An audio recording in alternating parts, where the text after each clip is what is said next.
Great. Yeah. Okay, So, should we start with the so jigsaw? yeah, let's I do it. noticed in one of the announcements or somewhere she said that they don't have to, it doesn't have to be exactly an hour now that we have list readings. Did she say that? I think Yeah. she, No, I saw that too. So Mhm. She did say that. I forgot about that. which is nice. It's kind of cool. Have you guys tried to take the test yet? The The quiz, I quiz? mean. Biz. Oh, Yeah. yeah, I did. I feel like it was pretty straightforward. Like this week, I don't know. The information isn't too difficult for me compared to all of the statistical things we've been doing. So I didn't think it was bad. Did it show you the answers after? Yeah, Oh, I like that she started doing that. Me too. me too. that's awesome. Okay. All right. Well, um, I don't know if we want to go in order. I have Jigsaw number two. I could go first, unless someone that has Jigsaw number one wanted to go first. I have one. I think someone else might also I have had one. one as well. Yeah. Okay. I can start first. Unless you're dying to, McKendry, then you can. You can totally go first. Okay. I thought it was interesting that they were comparing if parenting matters or if it doesn't matter as much as we think. And I just thought it had some very interesting points that I hadn't thought about. And the one argument that the guy was talking about is the parents matter in the fact that they provide physical and emotional things for us, but like parents don't influence the psychology of a child as much as we think they do, and that the child has its own free agency to choose how they would like to. And so not all the times are parents going to have that influential power in them. And then the other argument was that parenting matters before you are born. And it talked about like your experience in the womb before you're born and how the way your mom carries you affects your mood, your personality, your life, and how long you will live. And I also thought that was interesting because I don't know if I've really ever thought about in that way that it could affect. And so I thought that was interesting. But that's what I got out of it. Wait, is that true? I I Well, like have don't never know. heard She that said about there had that. I been just a lot kind of studies done on it. I don't know. it was a very interesting debate. I only watched the first two debaters Yeah. because it was like an hour and a half long video. Uh-huh. So I didn't watch all of it, but I'd almost be curious to go back and watch it too because they had a lot of good, interesting points. But yeah, like she said, it just kind of talked about the genetics determine who you are more than your environment, which I found was very interesting because I don't know, I don't know if I believe that really because um our experiences shape us a lot. If you grow up in a house where you're sufficiently shown love and affection, um you're going to be so much different than someone who was, in an abusive household or anything. And that's going to affect you, I think, way more than genetics are going to affect you.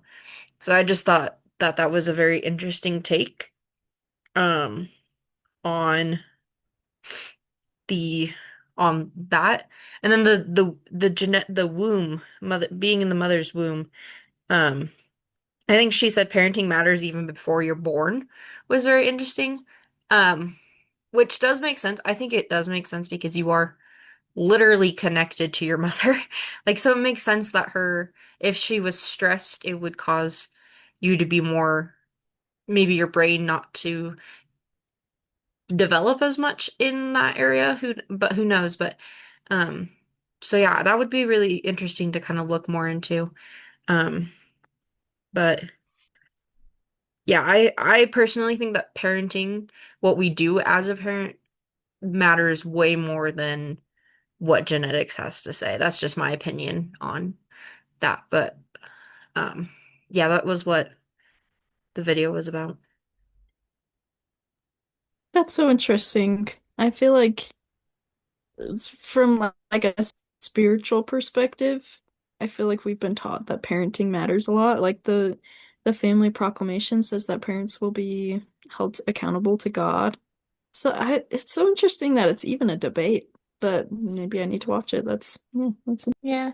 McKendry, did you think it like were they talking about studies they had done in England or like where was the research coming from? I don't know, because she sounded American, Yeah. and then he was definitely British. Yeah. So I don't know where it was from, but it's very interesting. One thing, this was another thing that uh the guy who was talking about in genetics, he talked about these triplets who were all raised in different situations. They were all given up at birth, and they were all raised in different, one was low economic status, the other was middle economic status, and the other one was on the higher end of economic status. And they all ended up in the same place, having the same, like, they were at the same college, I think, and they all wanted to become actors, and they all had similar likes and stuff like that.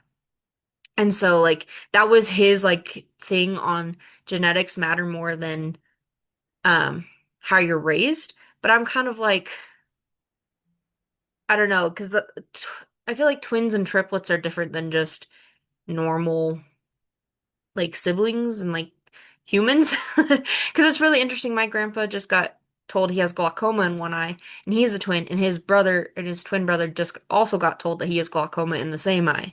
So it's like very interesting. Yeah. So I kind of was like, I don't really know how much I can take the validity of that example because it is a triplet and not just normal siblings kind of thing. It makes me curious too if I feel like siblings have a big impact on each other too. Hmm. And I feel like something I see a lot is that either you want to be like your siblings, so you do things like them, or either you want to be different than your siblings. So I'm like, I wonder if they had been all together, if they would have been like, no, I can't do that because that's what my sibling wants to do. And if maybe just like being together would have influenced that too. I don't know. That's really interesting though. Okay. I guess I can go to the next one. We're done with that. So did anybody else do Jigsaw too? I think it was just me. Yeah. So this one is called the two parent. It is basically a podcast about the two parent privilege. So it was done by an economist who's a member of the church, and she wrote a book about it, and then she kind of was just like giving a little speech or like about the book that she wrote, and so she started out saying like, as members of the church, this is something that we know, but to the world, it's not common knowledge. And so, just the entire time, she was just telling about how much the statistics back up how important it is to have two parents in a home. And the statistics that she read out were actually crazy. Let me see if I wrote any of them down. Um, uh, she said that since over like the course of like I think it changed a lot from like the 70s to like the 2000s, and it's been changing less dramatically but still since then. For some things she said that for it's more common that if you like the higher education you have, the more likely it is that like you are going to be married and have children in your home, and so you have a two-parent home. And so she said that the level of people that are not very educated, like high school diploma or lower, um, that it used to be 20% of their children would be born, or 20% of the time they had children born like outside of marriage, but now it's up to like 50 or I think it's over 50% in just and that's like a pretty big jump. Let's see. And she just talked about how some of the impacts are it's not necessarily one thing. It's just there's a lot of things that happen differently when you have two parents in a home, including um normally you just get like double the income quite often, and so there's more money for the kids, which means they grow up in better neighborhoods, and then they get better schools, they get better peer influences around them.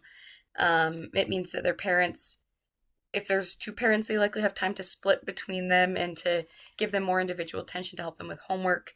They have more money to dedicate to after school programs, so it all contributes to a lot of different things. But um, that kind of just testified to me of yes, follow the family proclamation. Its teachings are true. So it's cool. Well, I can go. I would also add, I just think that's so interesting. I'm taking Eternal Families right now, so I feel like everything always like lines up really well because this week we were studying about like how marriage is ordained between a man and a woman and how both are needed in a family. And I've seen a lot on social media about like how, not to make this political or uncomfortable or anything, but how like a gay couple, like how they can adopt and like raise children on their own. And just I feel like that would be a really hard situation for a child to grow up in for lots of reasons, but especially because like if I'm a girl who has two dads, like that would be really hard for me to like not be able to emotionally connect with a woman who knows what it's like to do all these woman things and to go through like puberty and everything. And it just was like a testimony to me that like not only two parents, but a man and a woman are what God has ordained because that sets it up really well for the children to have that built-in help that they need throughout their lives. But anyways, I did one. Mine had two videos, and they were both about the paper of the week about like the decrease in play and increase of mental health issues.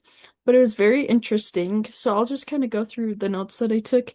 It was a TED Talk, and he first started by talking about how young animals, like of all different species, they practice play and they learn social schools skills through that play.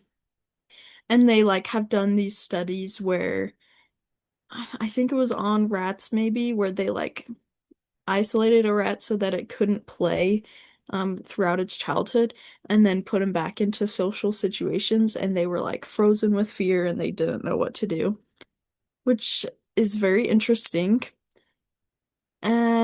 It talked about how like it showed like a picture of I don't know if they're like Neanderthals. I don't know the correct term, but like ancient civilizations and how like ch the children were playing. I'm pretty sure there was some evidence to that. I don't know exactly how they found out that evidence, but basically, like they suspect that like from sun up to sundown, basically children were just out playing, and that was like how they learned how to be alive in this world, which was really interesting. Um, as a side note, I have a big family, and all of my older siblings are like married with kids, and they were talking about how a lot of parents are having less kids nowadays, and maybe part of the reason is because they're expected to like be like watching their children all day, whereas historically kids were like out playing for at least like half the day or all of the day, and the parents' job was not as extensive. So that was interesting for me to think about during the study. Um, and then basically it talks about what the paper talks about how like in the last 50 years things have just changed dramatically for children, making it harder for them to be outside playing with each other between school and like modern dangers. And um, they specifically pointed out that it's negatively impacting children because they don't have opportunities for independent play, which is where they really like learn how to act for themselves. And they connected that to anxiety because they said like because like parents are always in their activities and always like watching over them, they don't feel as independent and they don't feel like they have control over their lives, and that is linked with anxiety, which was interesting. Another thing he talked about was that like nowadays when we think of children playing outside, it's usually in organized sports, which is overseen by adults. And so that's like not a good alternative to children-led play outside.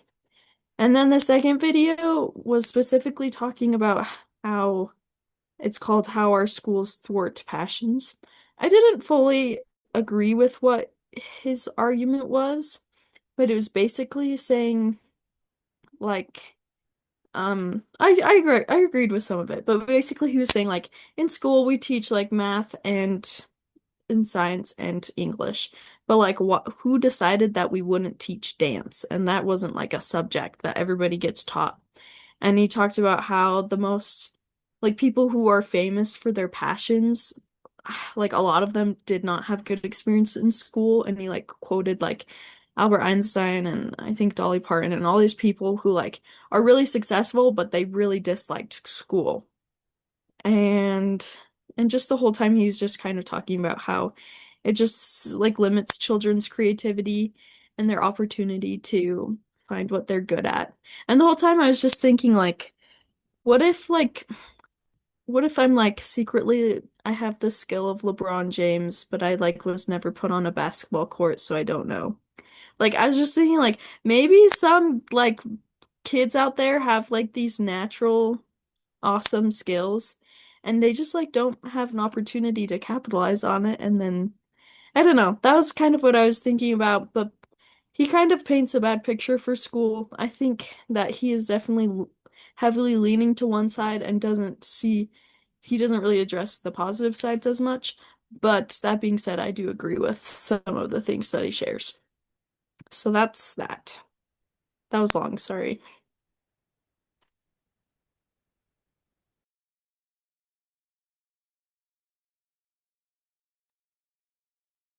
That was great. I really liked it. Thanks for sharing. Um, is it on the so it's the Socratic seminar time, right? No, right? Yeah.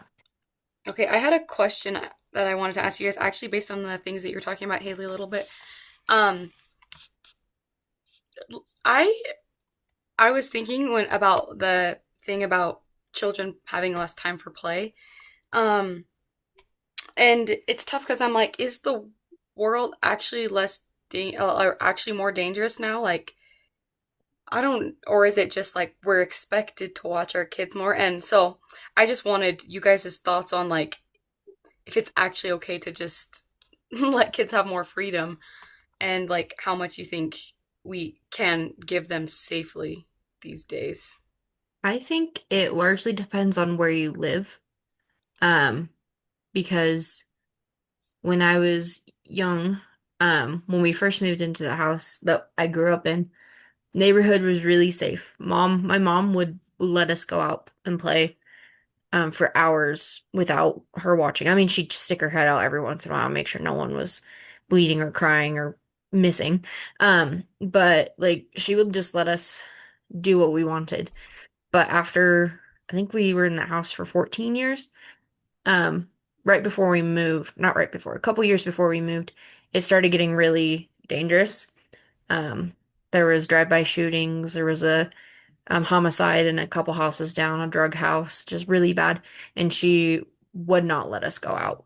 Um, even I was 16, I was 18, and she still was like, take the dog with you or like kind of thing like that, because it was scary. I didn't like going out even without my mom saying that, like kind of thing. So I really think it depends on where you grow up. Um, because now we live in a really nice, not really nice, but we live in a nicer neighborhood, and I see kids playing outside all the time with other parents.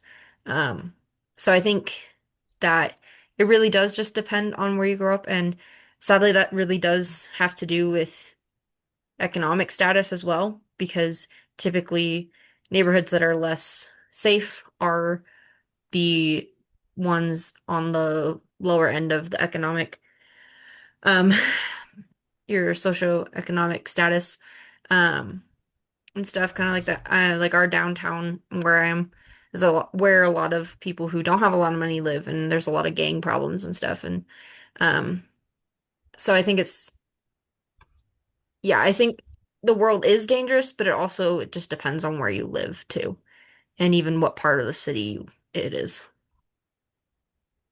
Hmm, totally. I think honestly, I would agree with you too. Because I grew up in a very rural town in Idaho, and it's like us in the dirt. So there's not really much danger that can happen or other things. And so like we would always play and do whatever we want because it was literally us and acres of land for a while. But then I served my mission near Seattle, Washington, Hmm. and it's just vastly different. And there's a lot of weed, there's a lot of gangs, there's a lot of all that. And so I saw like up there, like parents did not trust sending their children out just because of the dangerous things that were happening. But then too, they started building these like fence things. I don't know. And it was like considered the safe zone. And so they could go out and play in that. I don't know if it would actually work because if the games were actually serious, they could just jump the fence. But I guess it was a nice thought. And so I think it does depend where you live and also like if you are in America or not, because anywhere in the world really can it be dangerous or safe depending on where you're at. One thing that I would add, I totally agree with you guys. The videos that I watched, he talked about how like they're part of the benefit of play is the risk. Like to a certain degree. Obviously, we don't want like our kids being exposed to unnecessary dangers, but they talked about how it's important to allow kids to kind of test the limits and experience some risky play in order for them to learn and grow for themselves.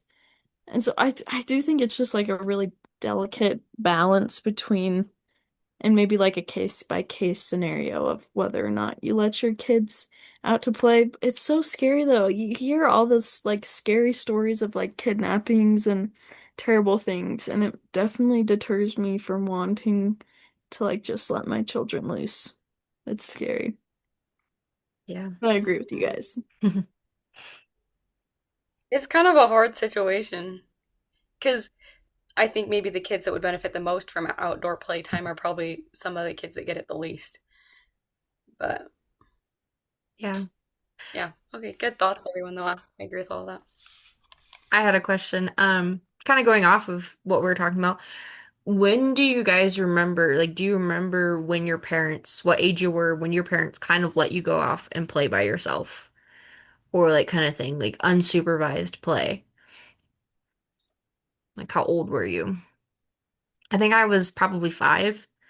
My grandma was our babysitter and she lived in a safe neighborhood and we would just go play out um in the road. Like we had scooters and stuff or kicking the ball in the street and we knew that if a car came, we went to the sidewalk and stuff, but I'm pretty sure it was about 5 that she started letting us go out and play by ourselves. So just was curious when if you guys remembered when your parents kind of let you guys go out by yourself. I would agree. I think I was about that age, but I only ever like went next door. It wasn't like roaming very far. And it was always like you tell mom before you leave, and so like they still know exactly where I am.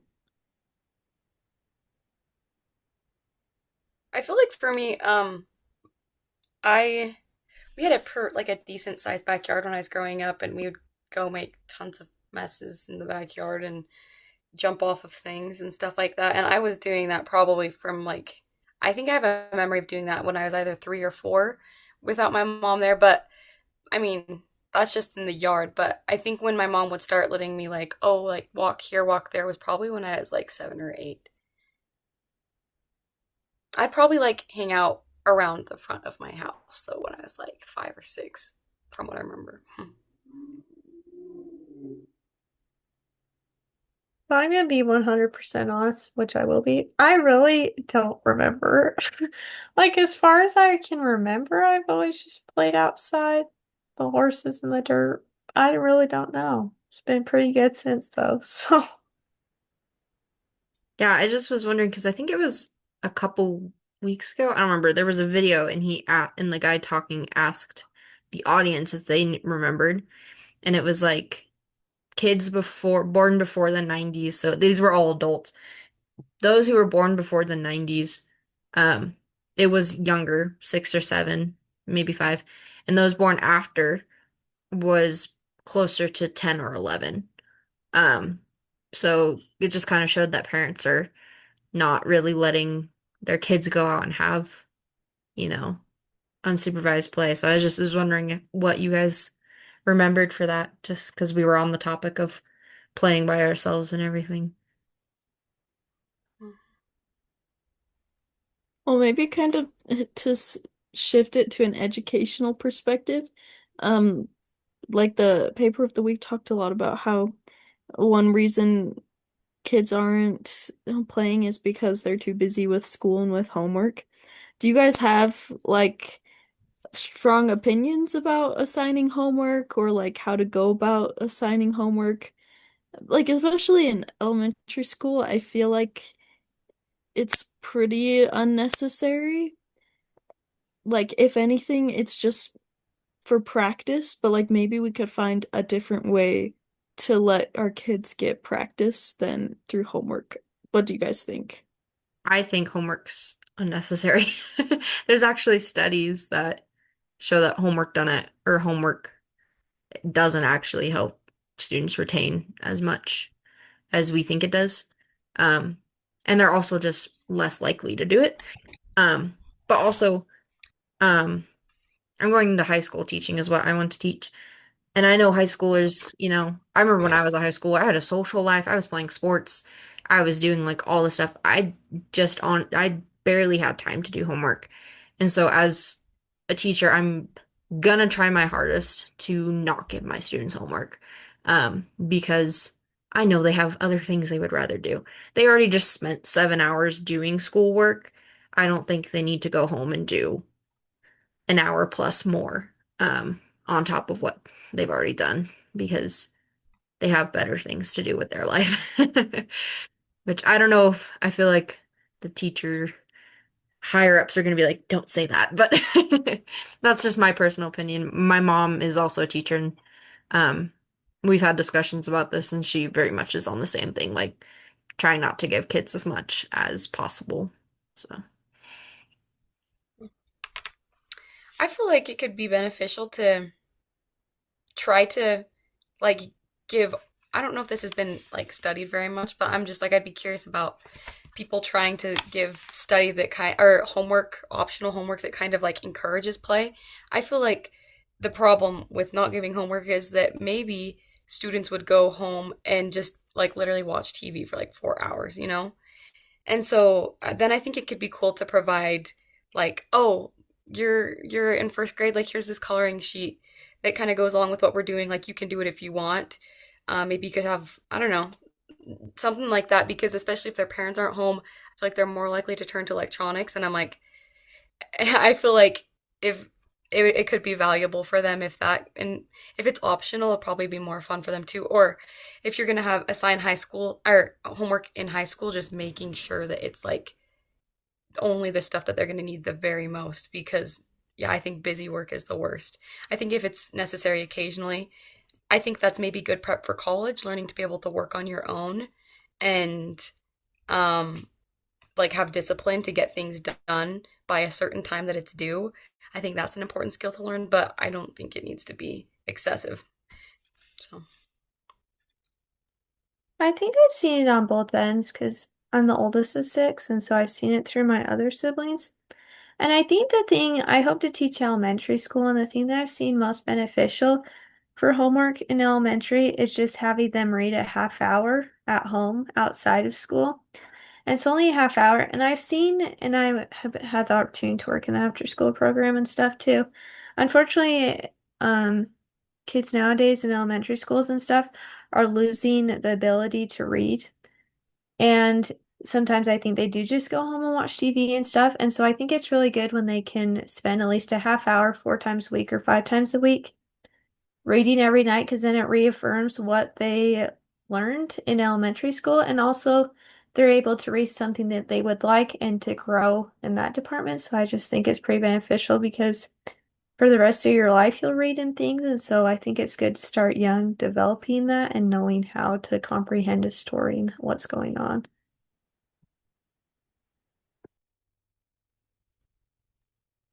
Lots of I agree with interesting that. thoughts. Thank you. Oh, sorry, go ahead. I think reading is important. I liked my reading homework when I was in elementary school. I don't think that's true for everyone, but I don't know. As long as it's not excessive, I think it's good. A little bit.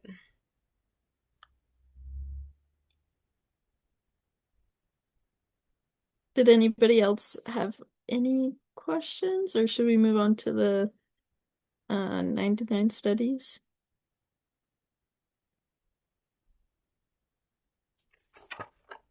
Yeah, we can move on to that unless I don't have any other question. Let's do it.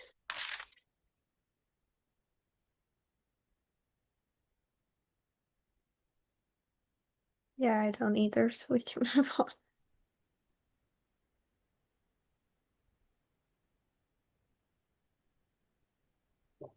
I can start with the 99 studies.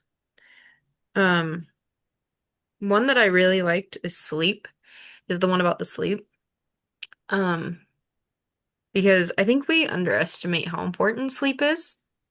Um, Especially as college students. Um, but I just really liked a lot of what it said. Um, that it was important for emotions and cognitive functioning and memory and thinking and everything. So I really liked that in the studies and everything. And this wasn't in the study, but um, teenagers actually need more sleep than we think they do. Um, and there's I can't remember what it talks about how they kind of have just a naturally later circadian rhythm. So they just teenagers naturally just want to go to bed later, um, and wake up later. And I was talking about this with my roommate who's also going into education. Um, and we're like, kids need more sleep. Like, I think school should start later. Um, I also just don't think school needs to be 7 hours, but that's my own personal opinion. But just making sure that our kids understand how important sleep is, because I've definitely been there where my senior year, I had a 0 hour class that started at 6:20, I think. I don't remember what time it started. And then I had six classes, and then I had marching band after for another 2 hours or whatever, and then go home and do all that stuff. And I was really bad about going to bed on time, but also I just didn't want to go to sleep. And there were a lot of days that I fell asleep in my classes because I was not getting enough sleep and I missed valuable information. So I think just reminding our kids that, you know, sleep is important and that, you know, they can, and just teaching them good sleep hygiene, like not having your phone out, not having your phone near on or near you for the an hour before you go to bed, I think is what it's shown. And then reducing screen time in general before an hour before you go to bed. So I really liked that study.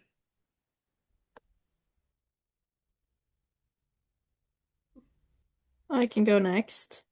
I also studied that one. I thought it was interesting. It said like the average person ends up sleeping 20 years of their life or something, which is crazy. But I will share about the one about eating breakfast because I was like, I've heard so many things like, is it good? Is it bad? It's good. It's really good for kids to eat breakfast. And they specifically studied like what it was like for kids to have no breakfast, have breakfast, or just have like a sugary drink for breakfast. And they found that kids who didn't eat breakfast, like their attention span didn't last as long. And kids who had like a sugary drink, initially they did really well, and then it dropped and they were no longer very successful. And so I thought that was interesting. They even pointed out that like even cereal was good, which I was like, I would have thought that cereal would be a bad thing to have because it's a lot of sugar generally, but they said it was a good, it showed to benefit students. And so I wonder if that translates to adults very much because sometimes I don't have breakfast. So I would be curious to know that. But for children, it's definitely good before school.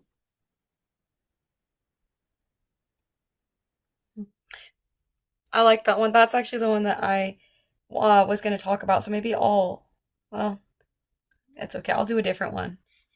Let's see. I'll do the one about imposter syndrome. I thought it was kind of interesting, how they talked about, um, it's kind of like, what is it? The Dunning-Kruger effect is kind of what it made me think of. Like the more you know, then the more you're just like worried that you're going to be discovered that you're a fraud and you actually don't know, um, what you're doing. And so it, um, it made me think of, just how important it is to teach that, um, it's okay to make mistakes. And also, I wrote down that it's important to um, teach people to enjoy what they do, like teach them to enjoy like the fruits of their labors rather than just like their position, I guess. And I think if they enjoy the fruits of their labors, then it comes back to them with like, oh no, I did that, recognizing their their um like the effects of their actions. I don't know how to explain that one super good, but yeah. So I thought that one was kind of interesting, and I want to understand more about that one too, because I think that one affects us as teachers probably too, not just students. I did the one about asking why, and it caught my attention because I took Math 205 last semester, and our teacher was always talking about how students don't like conceptualize math as much as they should because they don't ask why it works. Like we just do the formula and then we get the answer and that's just what we do. And so I thought would be interesting to study. And it said that those who came up with their own explanation of why they solve a math problem or why they write a sentence or why they write a story, that they were able to recall the information 71% better than those that couldn't. And I thought that was interesting because as I've thought back in the classes I've taken throughout high school, middle school, elementary, college, I think the ones I struggled more in and had to like ask myself, why did this happen or was the sequence of this? I got more out of it than those that came easily because it just came and I didn't really know why. And so I just thought it was interesting, just the importance of asking why for everything.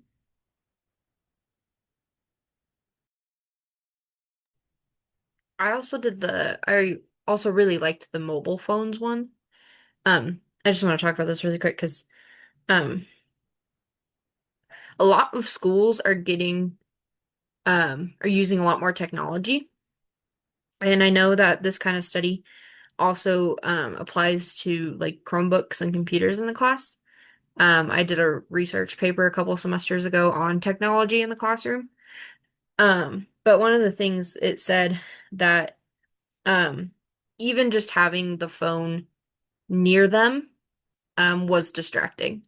So not even on or them using it, just it being near them was distracting. Um, and then it not only distracts, this was something I found in my research, but it doesn't, not only does it distract the person using it, it distracts everyone around them, especially laptops, because everyone can see a laptop screen bigger. And I worked in a high school last year and I got to see this like in action, all the time. Students pulling out their Chromebooks to do their work and they were playing Minecraft or Solitaire or looking up YouTube videos and stuff and it distracted everyone around them. So I kind of just had a question of what you guys thought of technology in the classroom.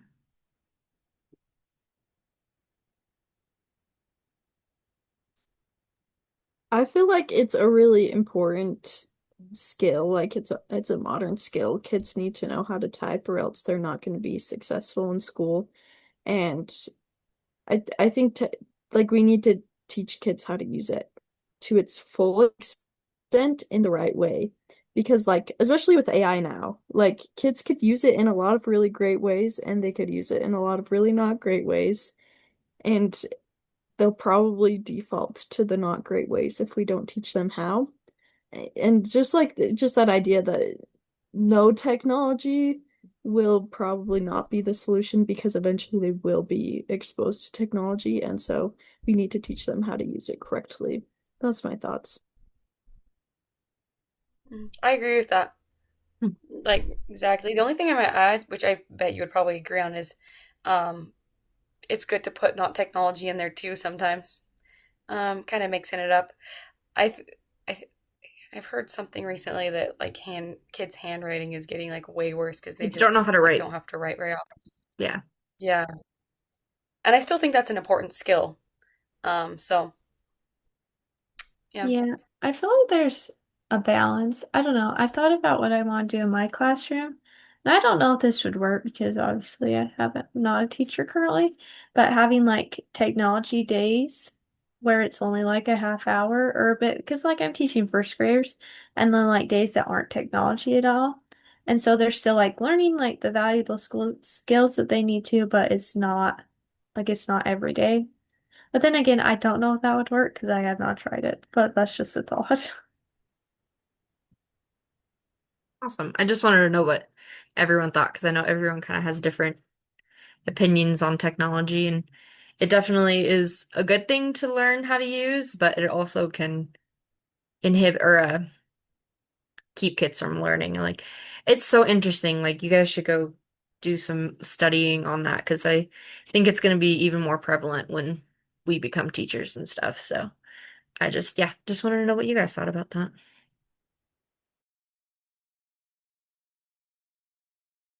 Well, should we round it off with the paper of the week? I think that's the last thing. Um, I don't know. I feel like I've already talked a lot about it because my jigsaw was mostly about this topic. Um, I thought the statistics that it presented were interesting, how it said that I've written down anxiety and depression has risen 5 to 8 times among teens. And also where it talked about um suicidal suicidal rates and like how young kids are contemplating suicide. It's so sad. Like I don't even like if I was 10 years old, I wouldn't even dream of like, oh, I could just kill myself and this everything would be better. And so I wonder how kids even get that idea because I don't think it's natural.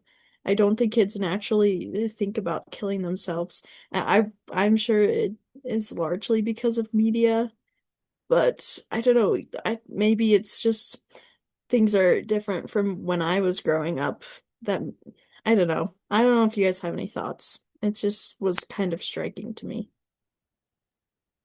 I think the thing that I found interesting, kind of to go along with that, with it being so high in like depression and other things, I got thinking, I think a lot of times in the schools now, the sports that the school offers or the clubs that they offer, like there's not as many people joining them because they said like they'd rather be at home doing video games and stuff. And I'm not saying that's a bad thing, but I think there is a thing that comes of unity when you are in these sports or clubs or music lessons or just, something that's you're doing or orchestra or things that you're doing with the school, then you feel that unified. And so I think when we're not joining those and we're trying like to get people to join that we have enough people, then we're like the depression stuff is just going to keep going up because we're not being unified and we're not developing those friendships with people that will last for a while.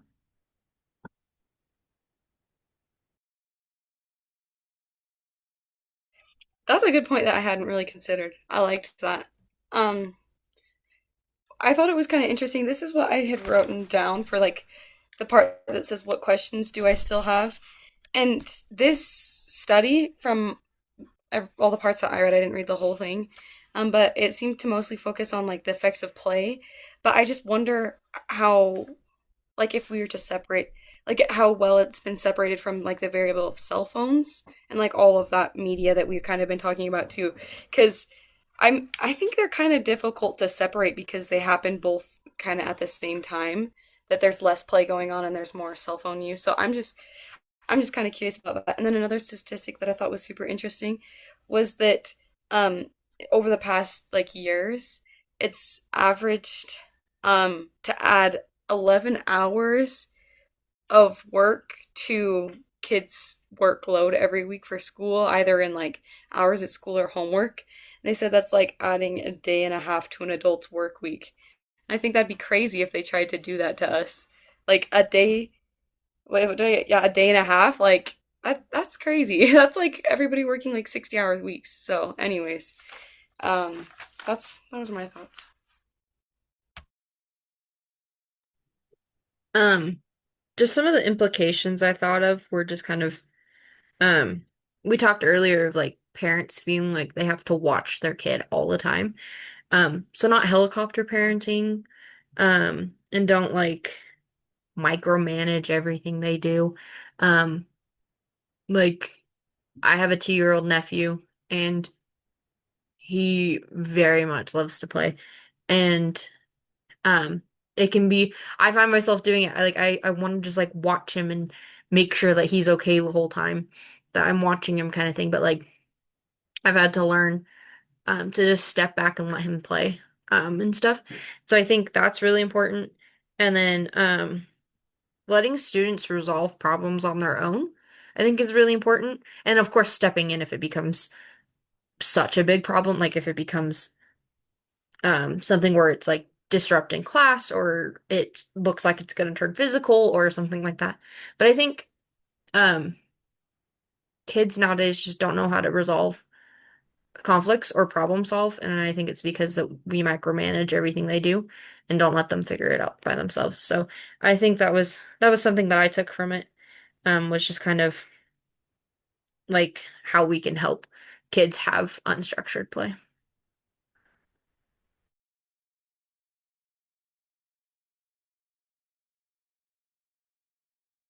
Awesome. Did we hit everybody? Yeah, I think we're good. Okay. Sweet. Well, thank you guys. Yes, it's good. Thank you. Thank you, McKendry.